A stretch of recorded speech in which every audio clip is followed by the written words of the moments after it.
Muy bien, empezamos ahora con los paneles. Vamos con nuestro primer bloque. El panel se titula Estudios sobre burocracia y regulación en electricidad. Y quiero invitar, por favor, a nuestros expositores a acompañarnos aquí adelante. Anthony Lau, socio de Lau y Quijandría Energy Group. Walter Ciuto, gerente de desarrollo de negocios de Electrodunas.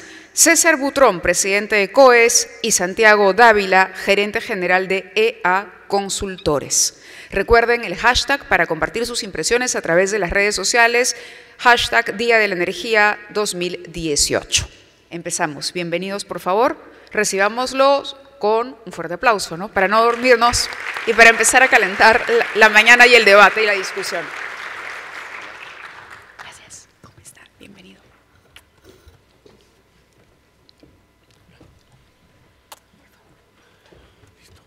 Me llevo...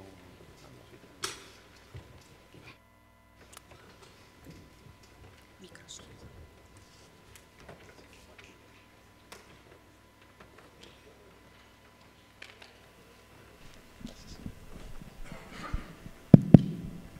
Bueno, aló. Muy bien. Esta es primera vez que la UBI Quijandría va a participar directamente en un panel. Y lo quisimos hacer como consecuencia de lo que le veníamos conversando, ¿no? Hicimos un análisis de qué cosa es lo que estaba pasando en el país, qué cosa está pasando en el sector y por qué no hay más proyectos. Esto no es una crítica personalizada, en realidad son datas objetivas que hemos ido recopilando y lo que queremos es mostrar en lo que nos estamos convirtiendo y el problema que estamos teniendo. Lo que queremos es tener una mente abierta, encontrar soluciones a una realidad que la vamos a ir viendo a lo largo del estudio. El estudio lo hemos hecho conjuntamente con Santiago Dávila y su equipo en EA Consultores y tenemos a Walter y a César, que como ustedes saben están en el sector eléctrico literalmente desde que lo renovamos allá en el año 93 o 94. Entonces vamos a ir contando un poco la historia de qué cosa es lo que ha venido ocurriendo y en qué estamos hoy día. Lámina, por favor.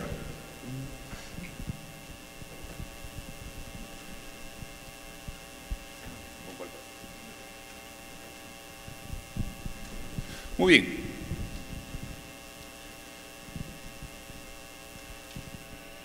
Esto es como era el sector eléctrico en el año 93-94.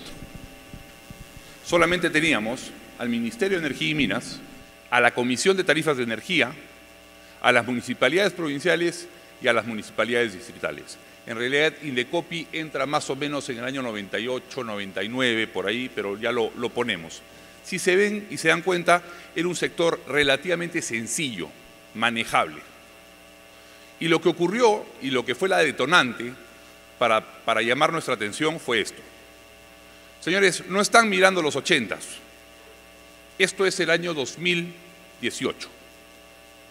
Todos los cajoncitos que están en rojo son entes burocráticos que hemos ido creando y que hoy tienen relación directa con el sector energía y minas. Ojo, esto es transversal. Entonces pasamos de esto a esto. Y esto sin duda llamó nuestra atención. Y comenzamos un poco a conversar con Santiago y tratamos de encontrar algún tipo de lógica a lo que estaba ocurriendo.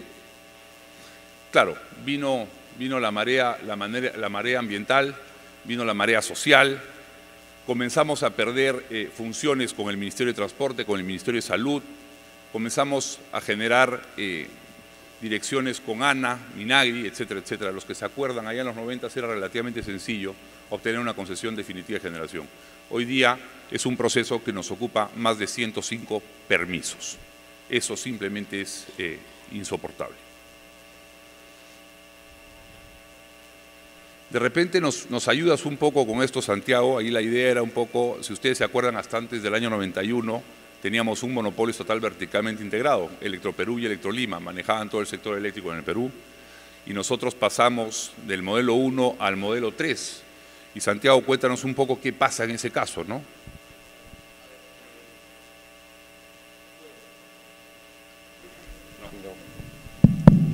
Ahora sí.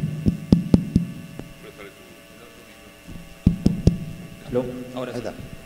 A ver, bueno, todos recordamos los principios de los años 90, la situación en la que se encontraba el Perú en general y el sector eléctrico en particular. Era una situación de mucho desabastecimiento, apagones, baja inversión, empresas públicas y, como decía Anthony, era un modelo de una empresa verticalmente integrada en manos del Estado. El año 92 hubo una primera gran reforma del sector eléctrico que tenía como, entre otros objetivos, transferir parte de esta propiedad estatal al sector privado. Se hizo a medias, se detuvo todo esto en el gobierno de Toledo, e introducir mecanismos de competencia.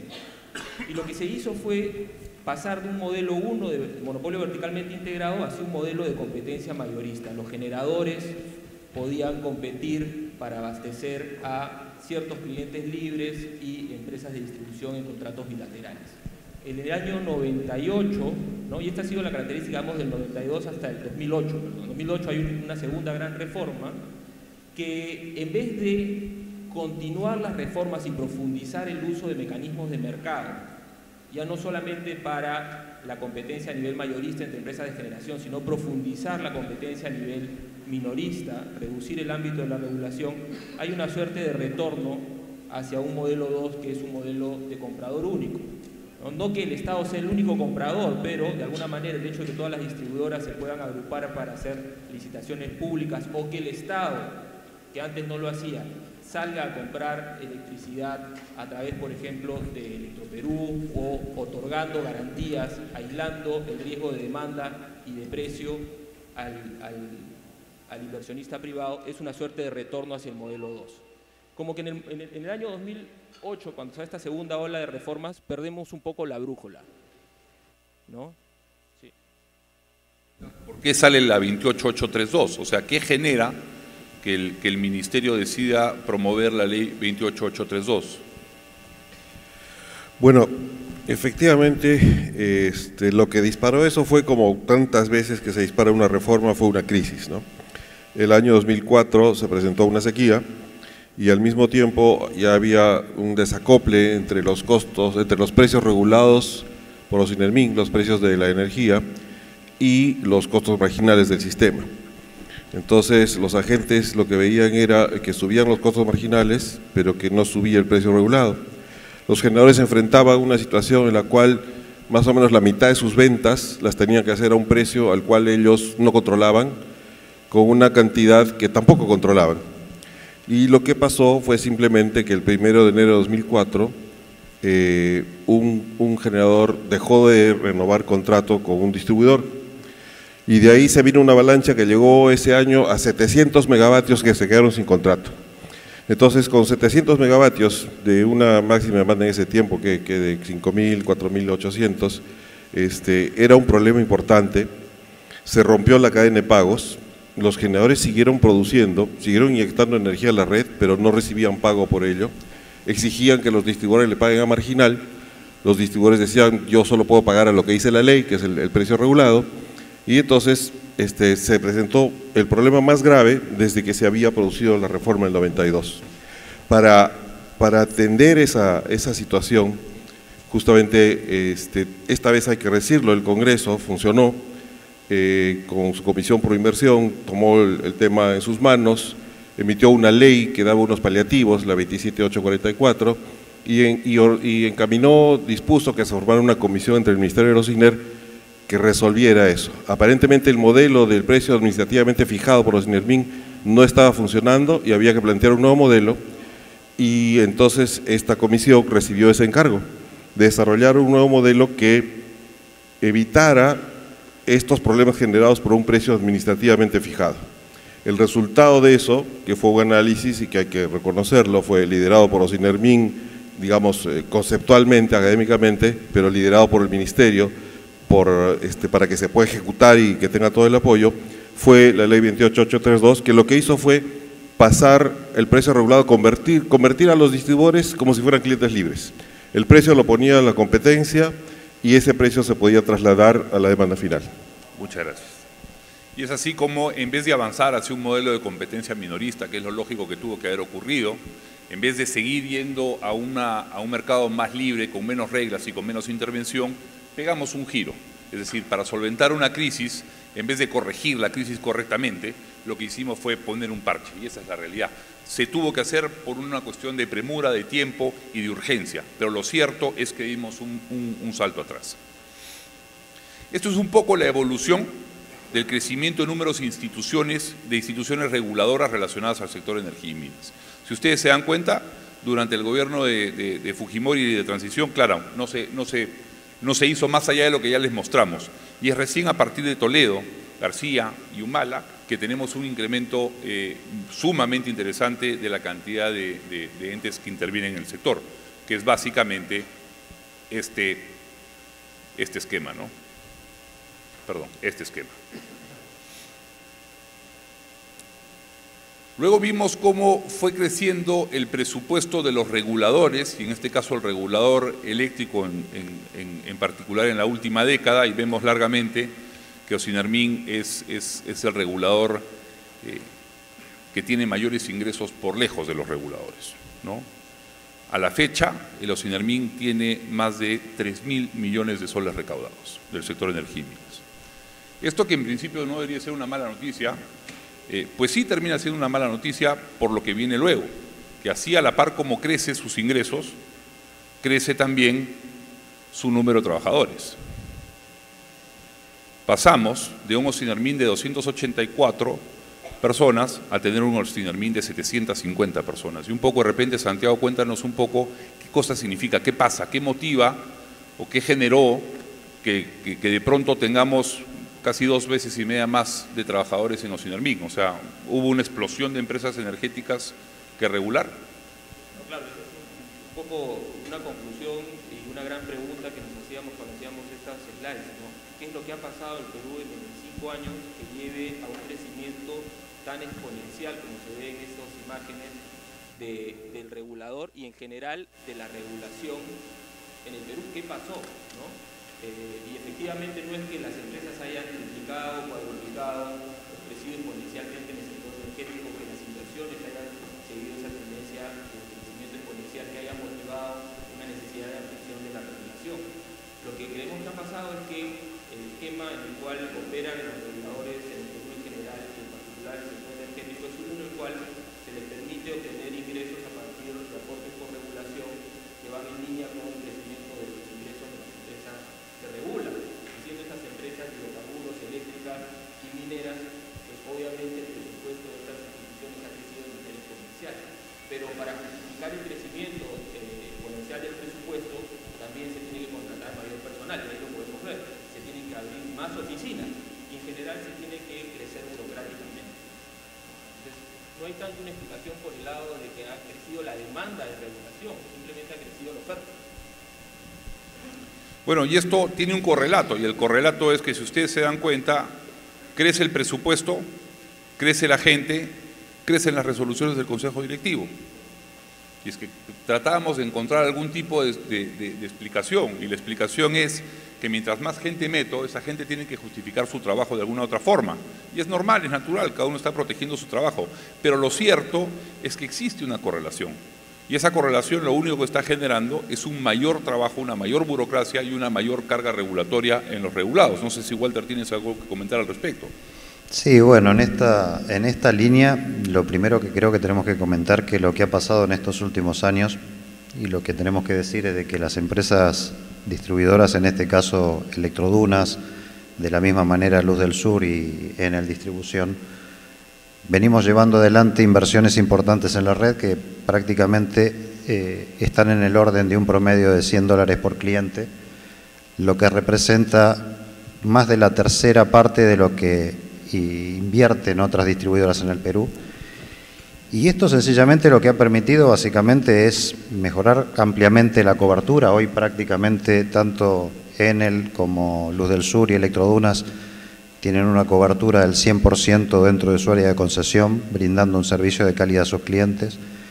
Electrodunas en particular, el año 2017 terminó siendo la empresa distribuidora con la mejor calidad de servicio a nivel nacional, pero de la misma forma Enel como Luz del Sur y Electrodunas brindan una calidad de servicio que es holgadamente superior al resto de las otras distribuidoras. Y para poner también algunos complementos de información, podemos decir de que si lo miramos desde el punto de vista de la atención comercial, realmente tenemos los mejores sistemas de atención comercial, donde un cliente prácticamente en un centro de servicios en tiempos promedio no demora más de 10 minutos en ser atendido.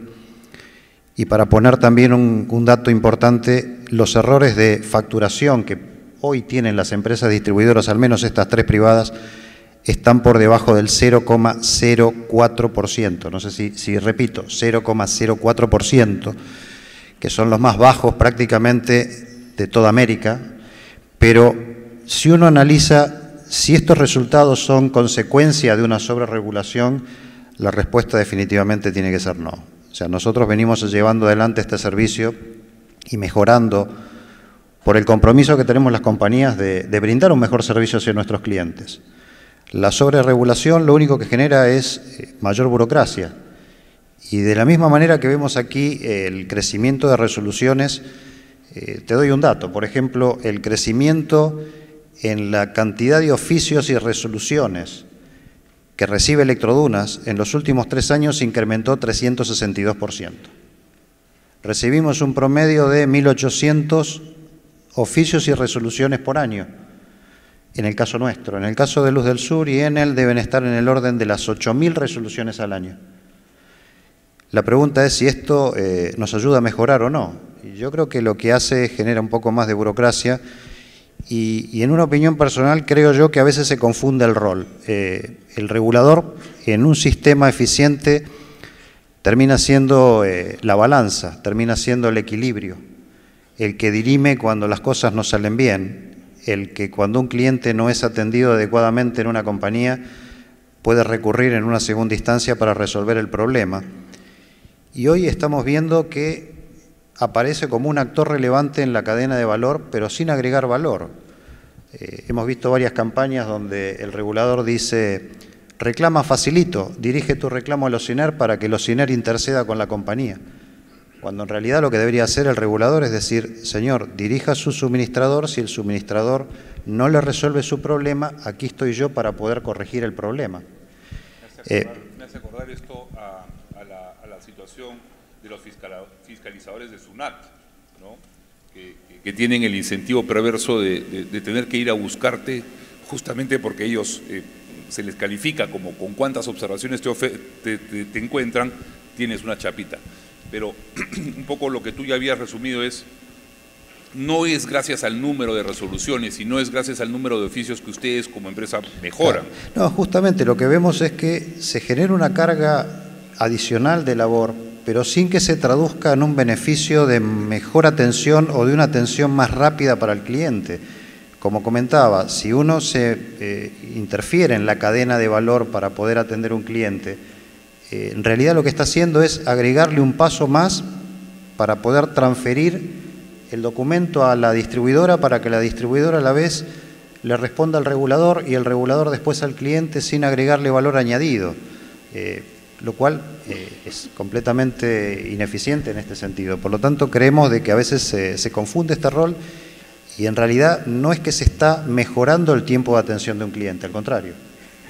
Bueno, esto es un poco solamente una tendencia, seguimos marcando la tendencia. Claramente durante el gobierno de Humala hubo una percepción, una visión de resoluciones mucho mayor.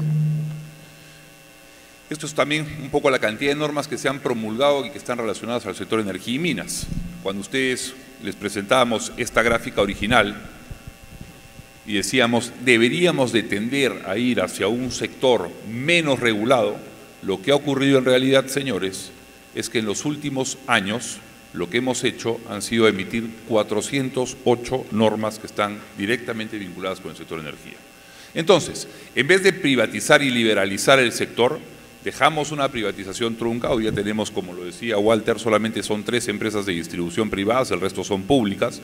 Dejamos a Electroperú público, dejamos algunas otras generadoras públicas. En vez de culminar con el proceso de privatización y en vez de proseguir con el proceso de liberalización, lo que hemos ido haciendo ha sido negar el proceso de liberalización. El otorgar o el emitir 408 normas lo que te está diciendo es que la burocracia siempre cree que es mejor que el mercado. Esto es un poco la actividad legislativa, para que lo tengan como estadística, cómo la hemos ido dividiendo.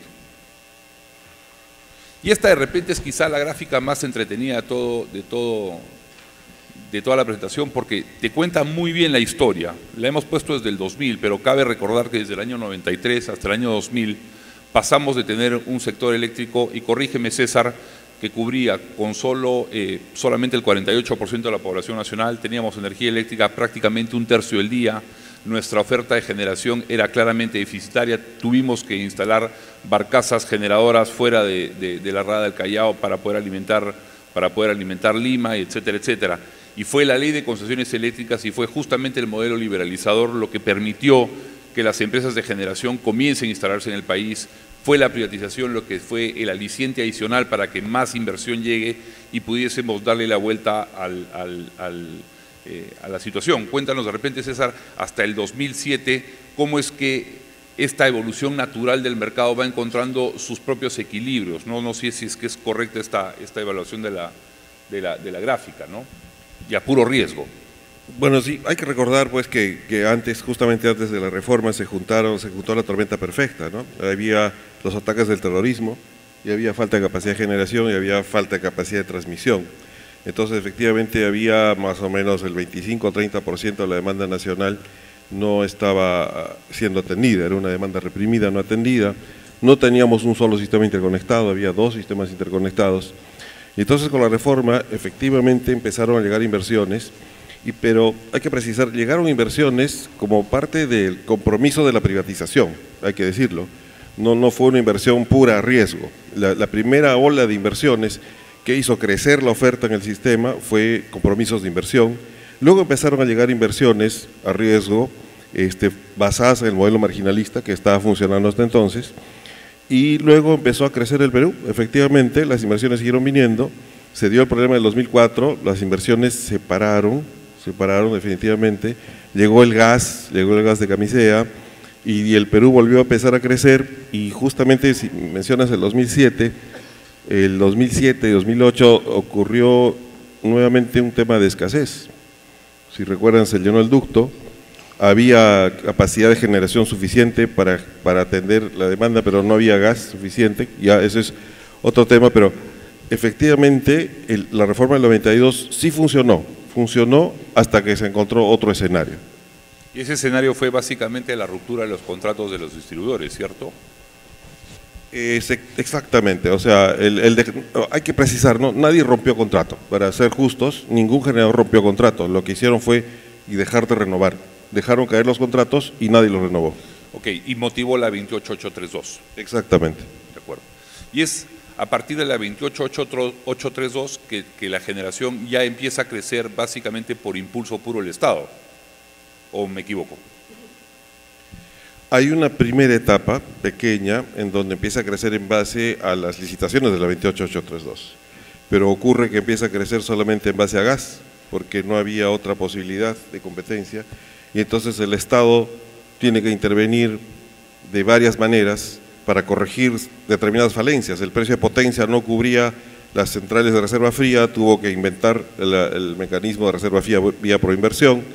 Luego resulta que estábamos creciendo solo a base de gas y no había más hidroeléctricas, no se quería poner todos los huevos en una sola canasta, entonces dijeron hay que tener hidroeléctricas y lanzaron otros mecanismos nuevamente a través de proinversión para seguir trayendo inversión en hidroeléctricas. Y aparecieron las renovables, y déjenme decirlo, aparecieron cuando todavía no se necesitaban, y también empezamos a instalar renovables a precios muy altos. Las renovables han bajado recién, cuando aparecieron eran por lo menos el triple o el cuádruple de caros de lo que era el precio en el mercado mayorista nacional. Santiago, ¿tú quieres decir algo? Yo quiero también precisar que sí se nota un claro cambio, digamos, a partir del año 2008 en adelante, en tanto que con las grandes inversiones, cuando hablamos de las grandes hidroeléctricas, las del nodo energético, reservas frías y el RER, tienen una característica, y es que están aislando al inversionista el riesgo de demanda, de alguna u otra forma, ¿no? Garantizándole un contrato de compra, garantizándole un subsidio si es que el costo marginal no llega a cubrir sus costos reales de operación y mantenimiento, etcétera. Entonces, ahí se rompe un poco el esquema original, ¿no? ¿Cuál es el esquema original? Que cada inversionista entre a su propio riesgo y beneficios, ¿no? Y que eso sea lo que atraiga la señal de precios, la inversión. A partir de 2008 esto cambia. Ahora, eso no es culpa del inversionista, o sea, es culpa del Estado, ¿de acuerdo? O sea, el inversionista lo que hace es, juega en función de las reglas que el Estado te pone, ¿no? Si es que el Estado te convoca para una licitación y te dice, bueno, yo pago X cantidad de dólares por una central hidroeléctrica tal o una central térmica tal, pues uno va y juega esas reglas, pero en realidad quien falla o quien fracasa no es el inversionista, es el Estado que cambia sus propias reglas, o eso es lo que estamos entendiendo. Bueno, efectivamente es algo que hay que estudiar. Yo creo que en el sector eléctrico la presencia del Estado es importante, ¿no? En casi todos los países del mundo que tienen sectores eléctricos tienen un Estado que los regula de manera eficiente. El problema es verificar si eso está ocurriendo o no en el Perú, si esta intervención del Estado para atraer estas inversiones a través de quitarle el riesgo de precios y demanda al inversionista ha sido adecuado o quizás se le pasó la mano. Porque si uno ve luego lo que ocurre después es que hay un exceso de oferta de generación eléctrica muy por encima de la demanda, ¿no? Y eso tiene una presión sobre los precios.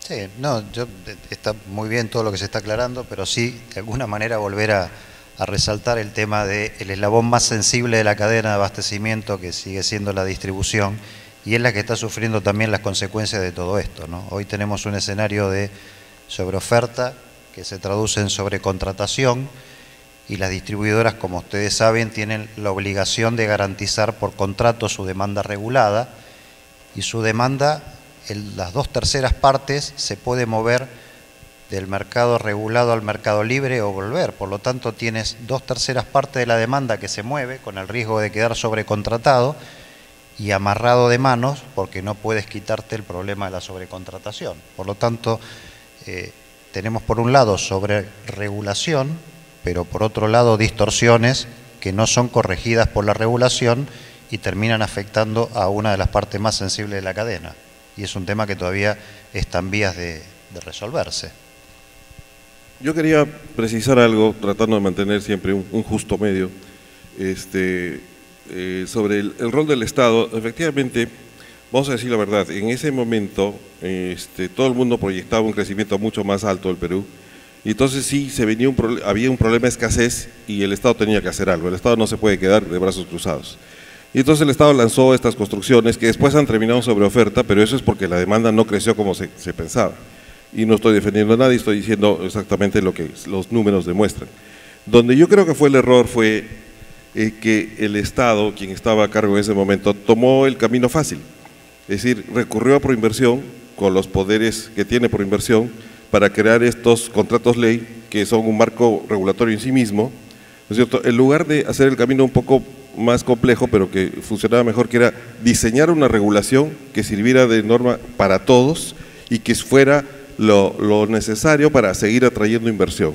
Dar unas reglas que hagan que siga viniendo la inversión. Lo que hizo fue crear reglas para cada quien y darle su regla especial y su tratamiento especial, y resolvió el problema desde su punto de vista, pero dejó un problema futuro. Pero lo cierto es, y escuchamos muchas voces que siempre dicen, el sector eléctrico tiene que ser planificado. Entonces, claramente ahí lo que está ocurriendo es que el Estado actuó como planificador. Y un poco a lo que concluíamos con Santiago es que ha sido tan mal planificador que hoy día tenemos sobrecapacidad de casi el 100%. Entonces, no puede ser que tengamos reserva del 100% porque el Estado simplemente equivocó su proyección. No es mucho más razonable pensar que si es que va a haber un error en la equivocación de futuro, la suma un privado a riesgo puro y no la suma todo un sistema, como es lo que estamos viendo hoy día, y es un poco lo que ocurre con Walter. O sea, Walter te dice, de la noche a la mañana nos encontramos con una sobrecontratación, de la noche a la mañana nos encontramos con precios artificialmente bajos, porque efectivamente hemos puesto tanta generación convocada por el Estado, que la situación hoy día es más o menos insostenible. Y lo que tenemos en el sector eléctrico, corrígeme, es poco sostenible en el largo tiempo, César. Sí, es poco sostenible en el largo tiempo, pero justamente, insisto en la idea, ¿no? Si el Estado hubiera diseñado una regulación que permitía que el privado evalúe sus riesgos, si invertía o no, dependiendo de cómo pensaba el privado que iba a crecer la demanda, probablemente hubiera funcionado. Lo que hizo el Estado no fue diseñar una regulación, sino diseñar un contrato, para que vengan, pase lo que pase. Yo creo que ese fue el error. Nuevamente, no es error del inversionista, ojo. No, para o nada. sea, el inversionista Para sigue nada. las reglas de juego que le plantea el Estado, con lo cual estamos claros. Seguimos viendo que el problema es el Estado, no el inversionista. Otra cosa que es interesante en esta gráfica, de repente, es ver cómo ha ido la evolución y cómo hemos ido creciendo con el componente gas natural, ¿no? Creo que es altamente relevante, y lo que tú mencionabas un poco, que era la poca necesidad que teníamos de las renovables, y pese a ello las promovimos en su momento. Nosotros hemos estimado que las renovables han recibido en subsidios más o menos unos 3.000 millones de soles, ¿no? Y deberían de seguir recibiendo algo de subsidio más allá de eso todavía, porque los contratos son a largo plazo, ¿no? ¿Qué hacemos? Hay que convivir con eso, nada más, ¿no? No nos queda otra, son contratos a 20 años que no podemos romperlos. Lo que me preocupó un poco es que hace unos días se hizo un anuncio de que queríamos llegar al 15% de renovables en la matriz energética, relativamente en el corto plazo. O sea, corto plazo en electricidad estamos hablando del año 2030, bueno, mediano plazo. Pero digo, ¿cómo llegamos a eso? O sea, al 15% significaría más o menos poner 250 megavatios renovables todos los años.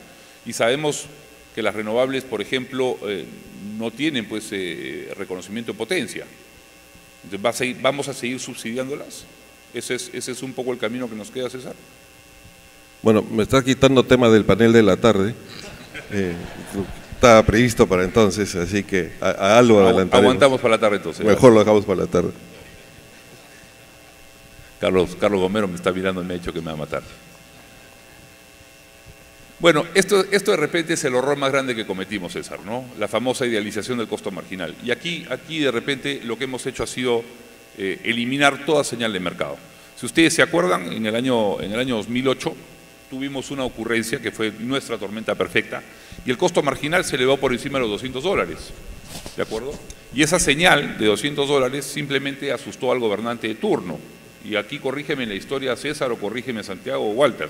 Entonces, frente al susto de llegar a un marginal a $200, pese a que teníamos abundante cantidad de gas y abundante cantidad de agua, alguien salió con la brillante idea que teníamos que ponerle un cap al costo marginal. Y así dimos ese famoso decreto de urgencia número 049-2008, el llamado idealización. Decreto de urgencia, ojo, decreto de urgencia son para temas económicos, no para temas operativos.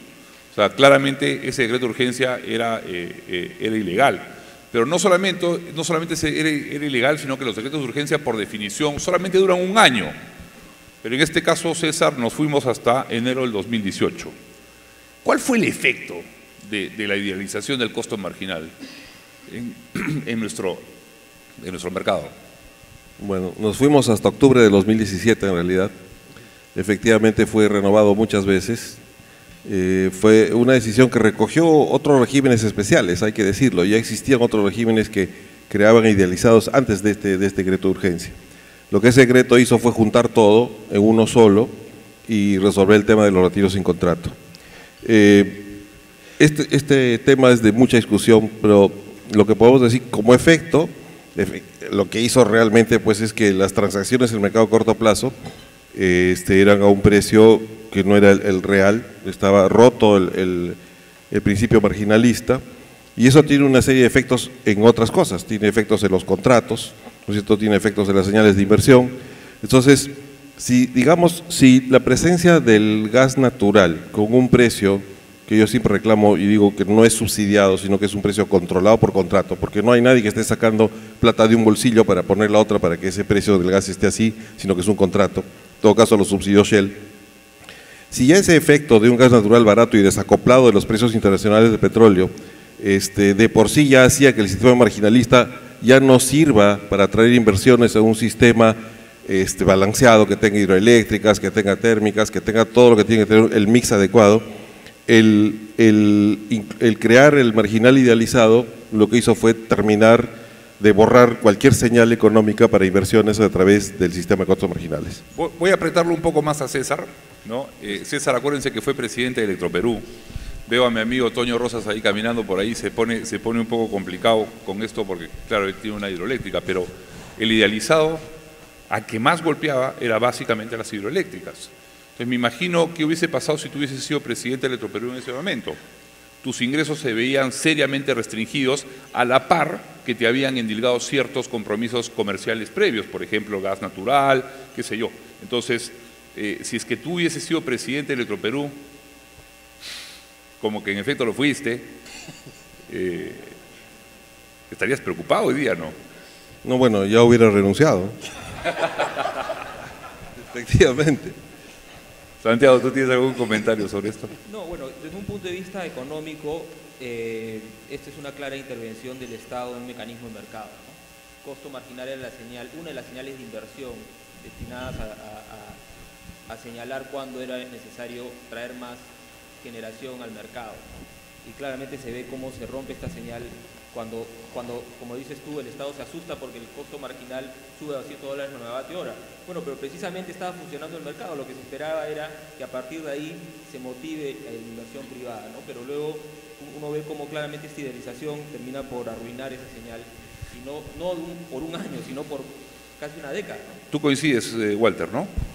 Sí, sí, es correcto. Una pregunta, ¿tú eres ingeniero? Sí. César ingeniero y tú eres economista, ¿no? Yo soy abogado, no entiendo muy bien de esto, ¿no? Como yo soy el bruto de acá, y para ustedes esto era tan evidente, déjenme hacerles una pregunta de kinder.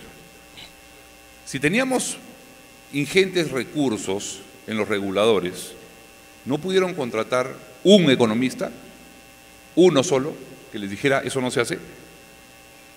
¿No hubo un economista en el Ministerio de Energía y Minas? ¿No hubo un economista en Ocinermin que dijera, no, con eso estás malogrando las señales de mercado? Pregunto, ¿qué pasó? Muy buena pregunta, y ahí también me permito hacer un comentario sobre Ocinermin. Hace algún tiempo atrás, yo trabajé ahí, años atrás, en el año 2000, éramos los primeros economistas de Ocinermin, pero no podíamos entrar ni siquiera a opinar sobre el tema tarifario. El tema tarifario estaba en Lagarde, era una isla dentro de Ocinermin que manejaba sus propios principios, criterios, y donde a la fecha solo trabaja un economista, todos los demás son ingenieros, ¿no?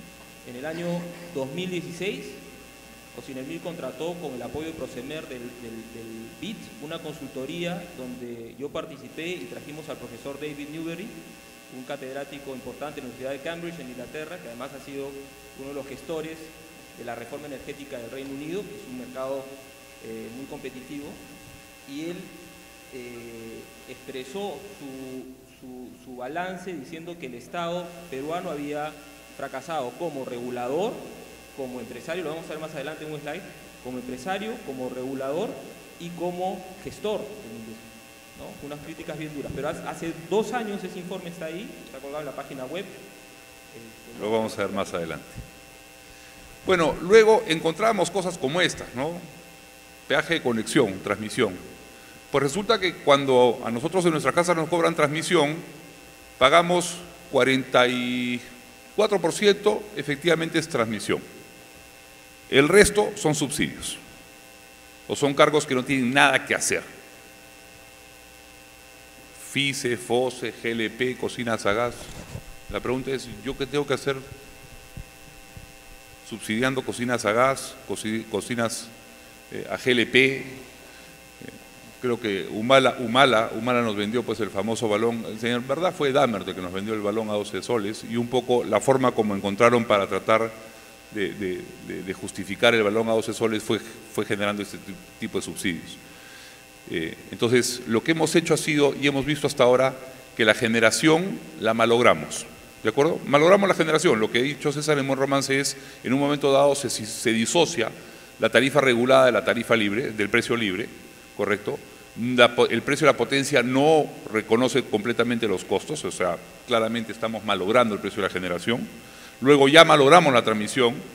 ¿Y a qué venía el comentario? En que si ustedes se dan cuenta, la parte azul es distribución, que es la última milla de la actividad, que es la milla que nos toca a nosotros en nuestra casa y que claramente es la chica más fea, ¿no? Y digo la chica más fea sin ser despectivo, es la chica más fea porque en realidad si la toca se rompe. O sea, si es que tocamos la distribución, rompemos toda la cadena. Y es justamente la parte que hoy día estamos tocando. Y si ustedes se dan cuenta, en vez de haber corregido aquellos problemas como son cargos adicionales o subsidios, vamos a llamarlo correctamente, y eventualmente incrementos en los costos de generación porque tuvimos que recurrir a mecanismos fuera de mercado para poder solventar una crisis, lo que hoy día estamos haciendo es que en vez de corregir el sistema por completo y retrotraernos, a quien estamos tocando hoy día ha sido a las empresas de distribución. Lo acabamos de vivir. Se dio un decreto supremo, 3 días después nos echamos para atrás con ese decreto supremo en el que en teoría podíamos haber acomodado un poco el tema. La conclusión es que, Walter, corrígeme, ustedes tienen menos 16 puntos por debajo de su BNR, Enel y Luz del Sur más o menos como el 10%, ¿cierto? Sí, a ver, yo creo que acá vale la pena hacer un alto y tratar de repasar un poco esta situación. Hoy día estamos viendo un proceso en el cual el OCINER tiene que determinar los costos que remuneran el valor agregado de distribución, que para que los que están en la sala y de repente no lo conocen, el VAD, el famoso VAD, remunera prácticamente el 95% de los ingresos de una distribuidora, por lo tanto es muy sensible. Y el VAD tiene una participación en la tarifa final del orden del 25-30%, como para que tengan una proporcionalidad. ¿Qué ha pasado en este proceso? Bueno, un poco lo que venían comentando, la intervención sobre un modelo que debería ser una práctica regulatoria adecuada, basada en criterios y sustentos técnicos previsibles que permitan recoger señales de costos de mercado de forma tal de dar una señal clara de eficiencia para que las inversiones que son necesarias para llevar adelante el desarrollo de la red sean las adecuadas y que las empresas puedan materializar estas inversiones sin que se viera afectada justamente la calidad de servicio, sin que se viera afectada la continuidad, sin que se viera afectado el crecimiento de la economía, porque esto impacta sobre el suministro a la industria y por lo tanto vemos con preocupación que el OCINER se haya apartado de este mecanismo en este proceso, porque hemos detectado graves irregularidades e inconsistencias, ya sea en la prepublicación, y eso fue lo que de alguna manera motivó a lo que comentaba a Anthony acerca de una intervención para tratar de corregir esto, pero es una situación que hoy, a pesar de que fue advertido en la prepublicación, en la publicación que se ha hecho, se mantienen errores técnicos, inconsistencias en los cálculos, irregularidades en incumplimientos en normativas técnicas ambientales, en normativas de seguridad y salud ocupacional, inconsistencias e incumplimientos en temas vinculados al Código Nacional de Electricidad, incumplimientos en la misma normativa de fiscalización que el regulador tiene y que todavía no han sido corregidas. Y lo que es peor, reducciones de planilla en las empresas que llegan incluso a rozar lo ridículo, alcanzando porcentajes del 50%, precarizando la actividad de las empresas contratistas que tienen que trabajar con nosotros, dando señales de reconocimiento de costos que están prácticamente al nivel del año 2008. Repito, remuneraciones equivalentes del personal de las empresas contratistas del nivel del año 2008. No estamos diciendo el que se reconoció en el 2013, no, 10 años atrás. Todo esto nos da como resultado una reducción que va entre el menos 10 y el menos 16%. El menos 16 es de una empresa de provincia, que es el caso nuestro, Electrodunas, como si las empresas de provincia tuviéramos un subestándar o tendríamos que tener una calidad de segunda categoría. Parece que tendríamos que ser peor todavía. Pero todo esto parte de un estudio llevado adelante por una consultora internacional, valga sea de paso el comentario, asociada con una consultora local también, que si uno mira la gravedad de los errores debería llamarlo poco menos que inaceptable. Esperamos que esta situación sea corregida. Queremos pensar de que el regulador no tuvo el tiempo suficiente para revisar el estudio, que no tuvo el tiempo como para poder profundizar en todo esto que las empresas advirtieron y sean capaces de poder corregir lo que estas empresas que han trabajado con una pésima calidad, y estoy seguro que es un estudio que debe haber costado varios cientos de miles de dólares, no creo que haya sido un estudio barato, y que ha puesto en riesgo la continuidad de uno de los sistemas más sensibles de la cadena de abastecimiento. César, Perdóname que quiero redondear porque quiero particularizar en este tema que afecta fundamentalmente a los distribuidores, y sé que probablemente me extienda un poco en el tiempo, pero creo que vale la pena mencionarlo. No quiero entrar en aspectos legales que seguramente tanto tú, Anthony, como todos los abogados de la sala conocen mucho más que yo, pero sí quiero hacer un repaso de algunos aspectos que, si ustedes lo analizan desde el punto de vista del sentido común, se van a poder dar cuenta claramente de los errores que estoy comentando. En el caso particular de Electrodunas, es una distribuidora que tiene hoy 268 personas trabajando en su planilla. Pero este número de trabajadores se viene manteniendo de los últimos 10 años prácticamente. Si uno mira el tracking del 2008 a la fecha, andan en ese rango. Y en estos últimos 10 años, Electrodunas duplicó prácticamente el número de clientes y duplicó prácticamente los kilómetros de redes. No obstante, el regulador, supuestamente en su empresa eficiente, o el consultor, supuestamente en su análisis eficiente, planteó una reducción del 50% de su planilla. Quiere decir de que a partir del 1 de noviembre, Electrodunas debería despedir a la mitad de su personal. Algo que es completamente inviable, ilógico e inconsistente. ¿Por qué? Porque no tiene ningún análisis de sustento de esquema organizativo por detrás. Se omiten áreas como tecnología de la información, se omiten áreas como auditoría interna, se auditan áreas como recursos humanos, se dejan de lado oficinas comerciales, como si nosotros pudiéramos cerrar centros de atención para poder brindar una peor calidad a nuestros clientes. Pero si uno analiza con la misma información que tiene el regulador, porque el regulador está asociado al CIER y paga su cuota de suscripción del CIER, que es el Comité Interamericano, que nuclea prácticamente a todas las empresas desde México hasta Tierra del Fuego, y hace un análisis del año 2007 sobre lo que son revisiones tarifarias de todas estas compañías, y saca el ratio de cantidad de trabajadores por empleado, cantidad de trabajadores por cliente, que resultan de empresas de similares características a las de Electrodunas, debería tener una plantilla del orden de 350 personas. Si uno baja un poco más a detalle, siendo un poco más científico, y analiza por densidades equivalentes, llega también a un número del orden de 340. Y si lo quiere hacer de una manera mucho más simple, y hace un promedio simple de todo lo que aparece allí, Electrodunas debería tener alrededor de 300 personas. Me gustaría saber qué análisis hizo el consultor para poder plantear la reducción del 50% de la plantilla, poniendo en riesgo la continuidad laboral de cientos de trabajadores. Lo mismo ocurre con el tema de la remuneración de la mano de obra a nuestras empresas contratistas.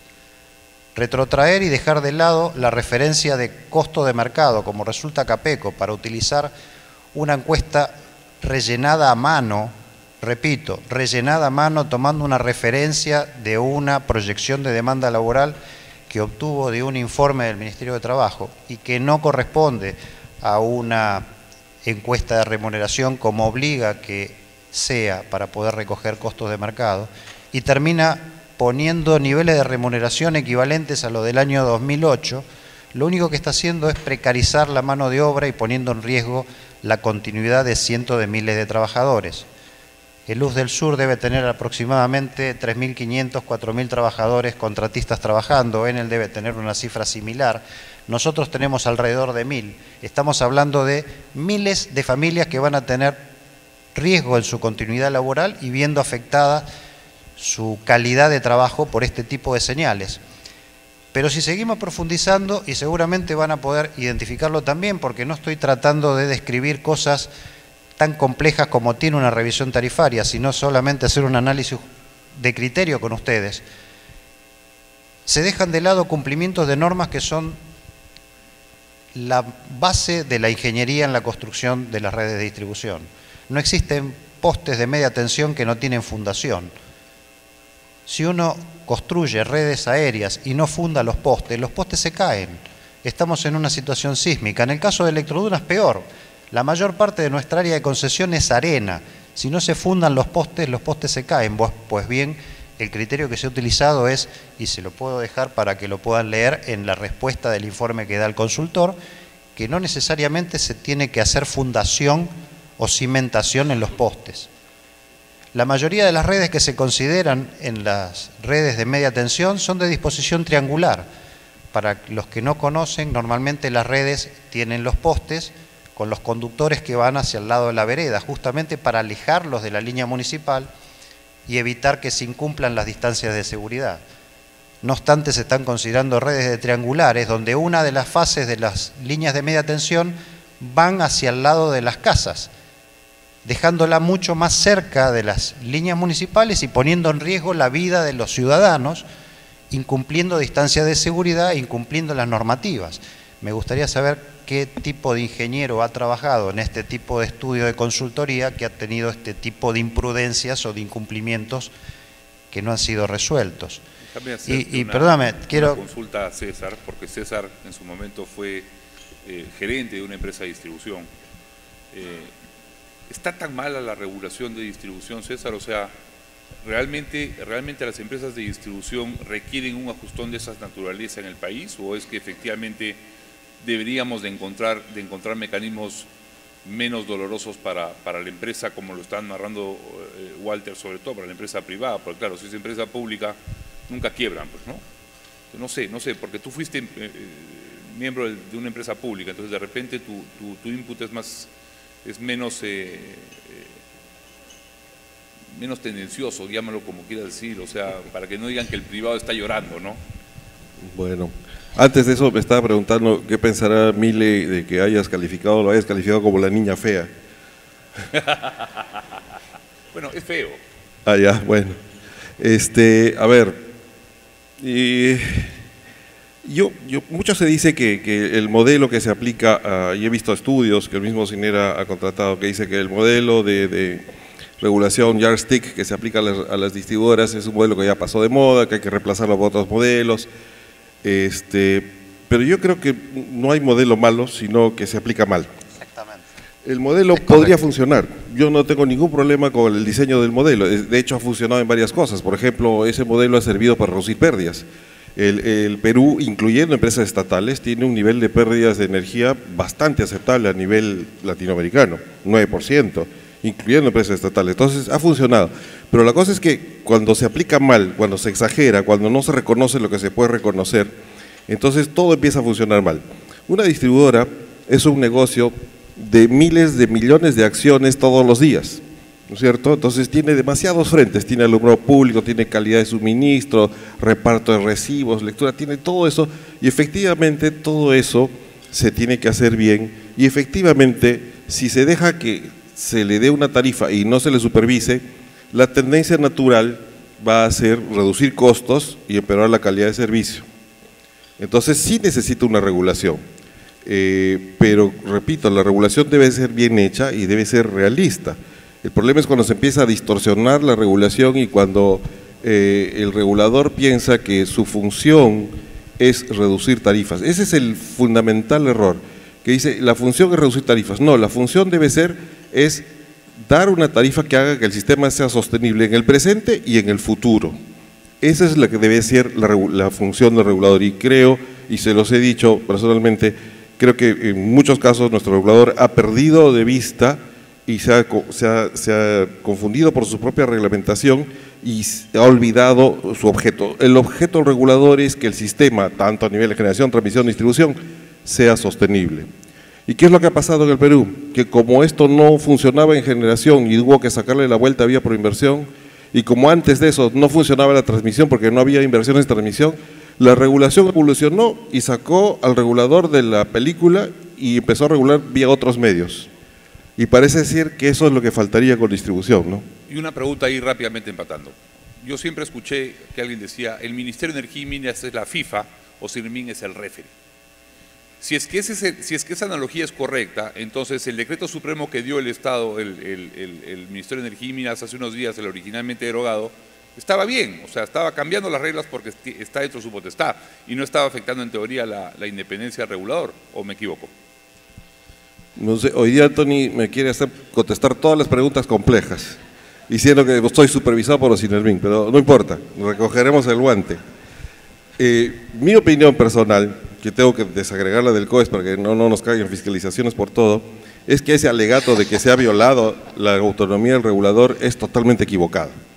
El que da la norma y es el que tiene que fijar la política energética y decir cómo se hacen las cosas es el Ministerio, por definición. Primero el Congreso, después el Ministerio. Y el OCINER tiene que simplemente detallar esas normas vía sus procedimientos o sus resoluciones. Entonces, el Ministerio tiene todo el derecho de dar las normas y el OCINER tiene que adecuarse a las normas. Eso no es violar la autonomía. Violar la autonomía del regulador sería que el ministro llame al presidente de OCINER y le diga, oye, ¿sabes qué? Acá necesito que hagas esto o necesito que hagas aquello en función de la política. Eso sería violar la autonomía del regulador. Pero dar normas es lo que tiene que hacer el ministerio. Ahora, se puede discutir que se puede dar la norma, pero conceptualmente eso no es violar la autonomía del regulador. No, solamente para redondear la idea, o sea, si hacemos un poquito de memoria, hace unos años atrás, cuando se promulgó el decreto 1221, justamente este decreto pretendía tratar de modernizar el sistema de distribución, crear mecanismos como para que este eslabón de la cadena de abastecimiento, que es el más sensible y es el que va a permitir dar el salto para convertirnos el día de mañana en Smart Grid, para poder automatizar las redes, para mejorar la calidad de servicio, era lo que pretendía ese decreto 1221. Incluso creaba cargos adicionales por incentivo a la eficiencia energética, cargos para la innovación, cargos para la mejora de la calidad. Pues bien, en esta regulación no se hizo absolutamente nada. Entonces, evidentemente, estamos en una situación donde hoy creo que está abierta, a través de la reconsideración que se ha hecho, la oportunidad para que se corrijan estos graves errores que hemos hecho, y esperamos que de alguna manera el OCINER tome el tiempo necesario para revisar las barbaridades que tiene hecha el estudio del consultor y pueda corregir esto de una manera adecuada. Este es un sistema que necesita mucha inversión que se recupera a largo plazo. Si las señales no son adecuadas, lamentablemente vamos a tener serios problemas con el tema de la continuidad del servicio, serios problemas para mejorar la calidad hacia nuestros clientes y sobre todo para que la economía y la industria siga progresando, porque lamentablemente no se van a poder concretar estas inversiones. Ok, resumiendo entonces, en generación tuvimos problemas con la regulación, en transmisión tuvimos problemas con la regulación y en distribución estamos teniendo problemas con la regulación. Si vemos el siguiente gráfico, por favor, aquí lo que hemos querido hacer es mostrar un poco cómo es que crecen los presupuestos. Entonces, y aquí nos dimos con una sorpresa que francamente es poco sostenible. Ocinermin no puede tener más recursos que el gobierno regional de Moquegua. Y esto ocurre hoy. Esto honestamente tiene que parar. No puede ser que un ente regulador que manejan 780 personas y que solamente se encargan de verificar más o menos, digamos, a unas 200 empresas, tenga más presupuesto que un gobierno regional. Claramente aquí tenemos un problema y se nos está escapando de las manos. Las preguntas que hemos hecho estaban dirigidas un poco a ver cómo es que el órgano regulador ha crecido muchísimo más allá de lo que tuvo que haber crecido y de lo que tiene que crecer. Y segunda, cuando yo preguntaba si no había un economista serio en ese sitio, tengo un presupuesto de 550 millones y no puedo hacer un estudio que sea de primer nivel, que sea incontrastable, que sea inobjetable. La verdad es que si es que yo tengo una empresa que tiene este presupuesto, lo mínimo que le exijo es que el servicio que me dé sea de primer nivel. Bueno, como usuarios regulados o como aportantes de los Ocinermin, lo mínimo que podemos exigirle es que haga un trabajo de primer nivel con esta cantidad de plata. Caso contrario, tenemos dos opciones: o reducimos el aporte o lo eliminamos. Ya habíamos visto en alguna ocasión que Ocinermin daba utilidades y lo que ocurrió en un momento dado fue que el Ministerio de Economía y Finanzas, cuando se le había acabado ya la billetera, comenzó a buscar y dijo: Ocinermin, tú tienes plata, decreto supremo, venga para acá. Entonces, aquello que se convirtió en un aporte o aquello que era originalmente un aporte por regulación, termina siendo un impuesto indirecto.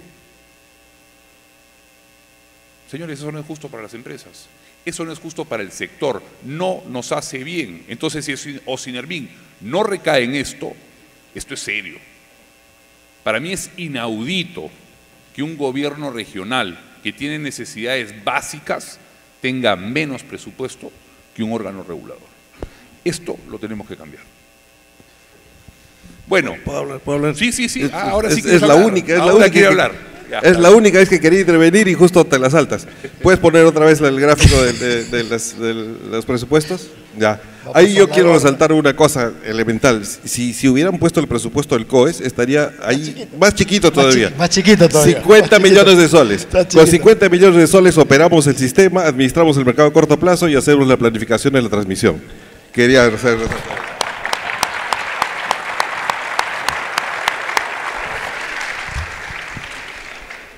Ojo, no se trata de...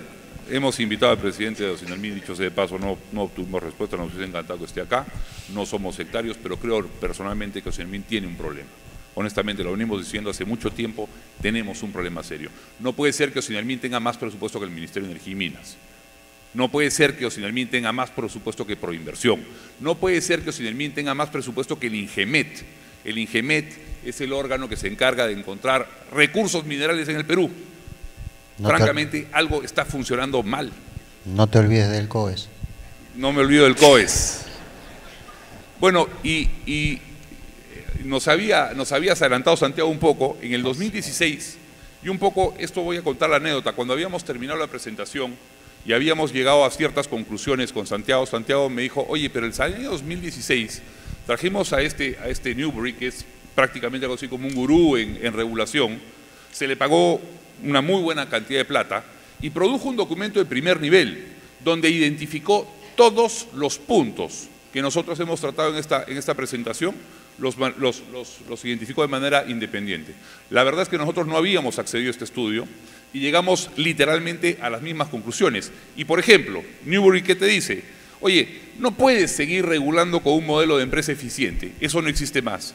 Oye, tu mercado es absolutamente intervenido, no puedes seguir manejando un mercado intervenido. Tus instituciones están equivocadas. ¿Qué pasó con ese informe?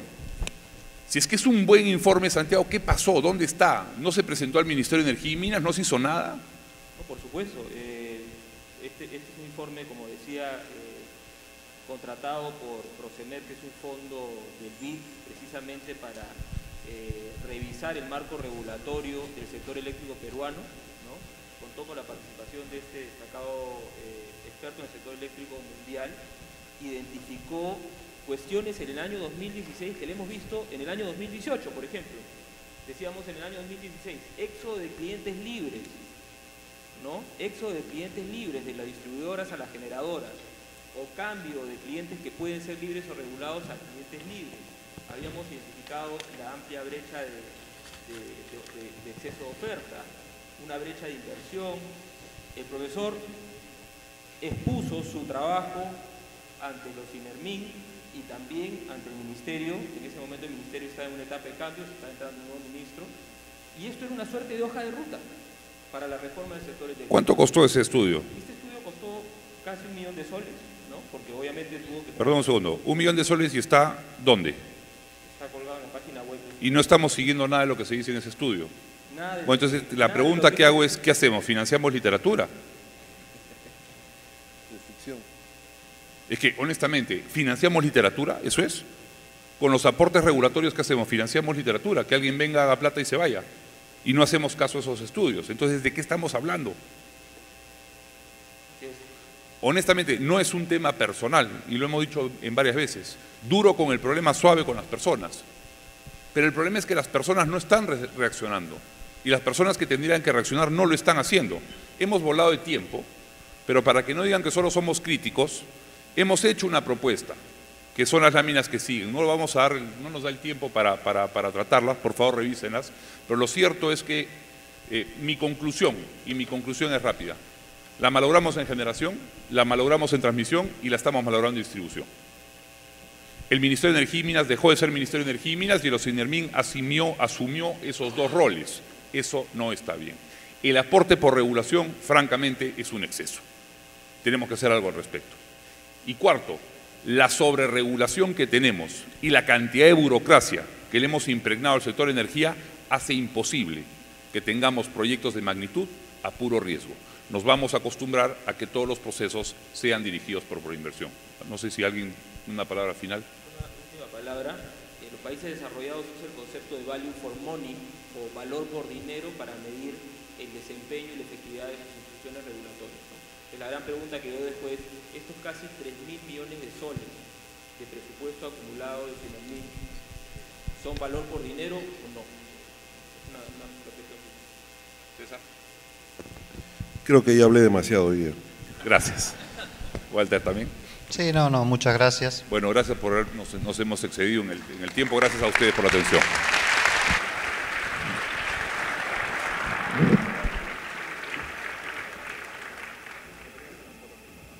Para todos ustedes, leer los aportes y las sugerencias, esas que quedaron fuera del debate, para que realmente se sienta que este no es un evento puramente crítico, como dijo Anthony Laub, a pesar de que, en efecto, mucho cambió, no poco se hizo mal, muchos problemas en el sector público, sin duda, pero este es un evento justamente que propone una oportunidad para el encuentro de soluciones.